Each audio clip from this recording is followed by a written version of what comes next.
4월 28일 수요일 본문 말씀은 출애굽기 10장 12절에서 20절까지 말씀입니다. 여호와께서 모세에게 이르시되 애굽 땅 위에 내 손을 내밀어 메뚜기를 애굽 땅에 올라오게 하여 우박에 상하지 아니한 밭의 모든 채소를 먹게 하라.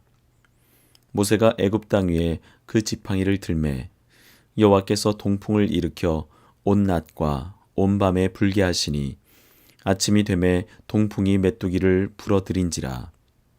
메뚜기가 애굽 온 땅에 이르러 그 사방에 내림에 그 피해가 심하니 이런 메뚜기는 전에도 없었고 후에도 없을 것이라. 메뚜기가 온 땅을 덮어 땅이 어둡게 되었으며 메뚜기가 우박에 상하지 아니한 밭의 채소와 나무 열매를 다 먹었으므로 애굽 온 땅에서 나무나 밭의 채소나 푸른 것은 남지 아니하였더라. 바로가 모세와 아론을 급히 불러 이르되 내가 너희의 하나님 여호와와 너희에게 죄를 지었으니 바라건대 이번만 나의 죄를 용서하고 너희의 하나님 여호와께 구하여 이 죽음만은 내게서 떠나게 하라. 그가 바로에게서 나가서 여호와께 구하매 여호와께서 돌이켜 강렬한 서풍을 불게 하사 메뚜기를 홍해에 몰아넣으시니 애굽 온 땅에 메뚜기가 하나도 남지 아니하니라. 그러나 여호와께서 바로의 마음을 완악하게 하셨으므로 이스라엘 자손을 보내지 아니하였더라. 아멘. 하나님의 생각은 인간의 생각과 차원이 다릅니다. 그만큼 하나님은 전지전능한 분이시지만 인간은 한계가 있는 피조물이기 때문입니다. 피조물인 인간은 아무리 노력해도 창조주 하나님을 다 알 수는 없습니다. 오늘 말씀을 함께 묵상하면서 하나님이 어떤 분인지 다시 한번 알아가는 시간이 되길 원합니다.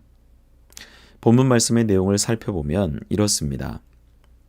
12절에서 13절 말씀을 보면 하나님은 완악한 바로를 심판하기 위해 사막에서 불어오는 건조한 바람인 동풍을 사용하셨습니다. 하루 종일 불어온 동풍을 타고 애굽 전역에 메뚜기 떼가 들이닥쳤습니다. 이것은 메뚜기 떼가 매우 멀리 떨어진 거리에서부터 왔음을 보여주고 하나님의 능력이 애굽에만 국한된 것이 아니라 먼 것까지도 다스리고 계시다는 것을 보여주고 있습니다. 모세가 예고했던 대로 새까맣게 몰려온 메뚜기 떼가 애굽 온 땅을 뒤덮었습니다. 일부 지역이 메뚜기 떼로부터 공격받을 수는 있지만 전 지역이 피해를 입는 것도 상상하지 못한 일이었습니다. 어느 누가 감히 이런 일을 상상이나 할 수 있었겠습니까? 여기서 우리가 알 수 있는 것은 하나님은 바람이나 메뚜기까지도 다스리시는 전능자, 모든 만물의 주관자라는 것을 보여주고 있습니다. 계속해서 14절, 15절 말씀을 보면 이렇게 애굽 전역을 뒤덮은 메뚜기 떼는 무서운 속도로 애굽에 남은 마지막 곡식을 먹어 치워버렸고 메뚜기 떼가 쓸고 지나간 자리에는 아무것도 남지 않았습니다. 메뚜기 떼는 그 어떤 심판의 도구보다 더 철저하고 강력하게 바로와 애굽 백성을 응징했습니다. 얼마나 메뚜기 떼의 공격이 극심했던지 바로는 더 이상 버티지 못하고 자신의 잘못에 용서를 구하며 하나님의 도움을 요청했습니다.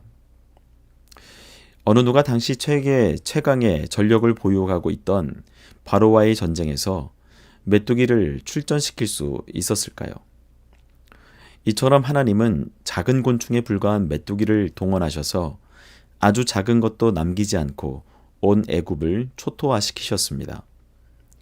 메뚜기 한 마리만 보면 아무것도 아니지만 이렇게 하나님의 손에 붙들리면 아무리 연약하고 보잘것없는 존재라고 크게 쓰임받을 수 있음을 말씀해주고 있습니다.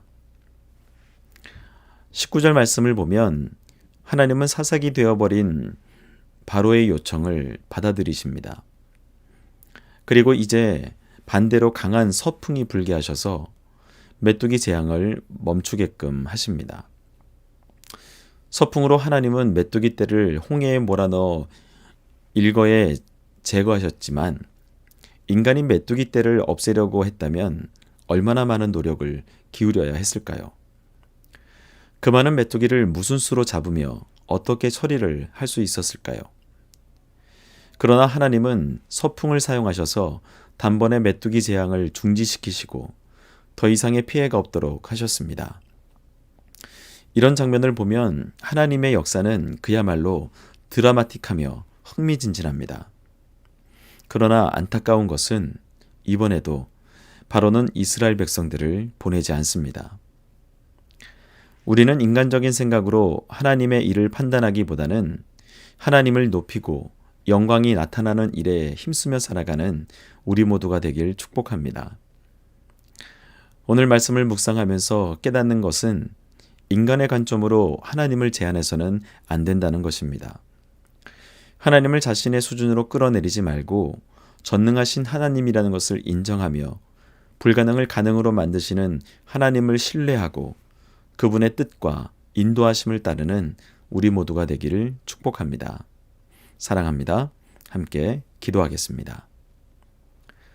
전능하신 여호와 하나님 아버지 감사합니다. 오늘도 말씀으로 하루를 시작하게 하시고 인간의 무지함에도 불구하고 하나님의 신실하심과 전능하심으로 우리의 삶에 개입하여 주시는 하나님의 크신 은혜를 잊지 않고 살아갈 수 있도록 함께하여 주옵소서. 오늘도 하나님을 높이고 영광을 나타내며 크신 하나님을 찬양하는 복된 날이 되기를 소망하오니 은혜를 부어 주옵소서. 이 모든 말씀 우리를 구원하신 예수 그리스도의 이름으로 기도합니다. 아멘.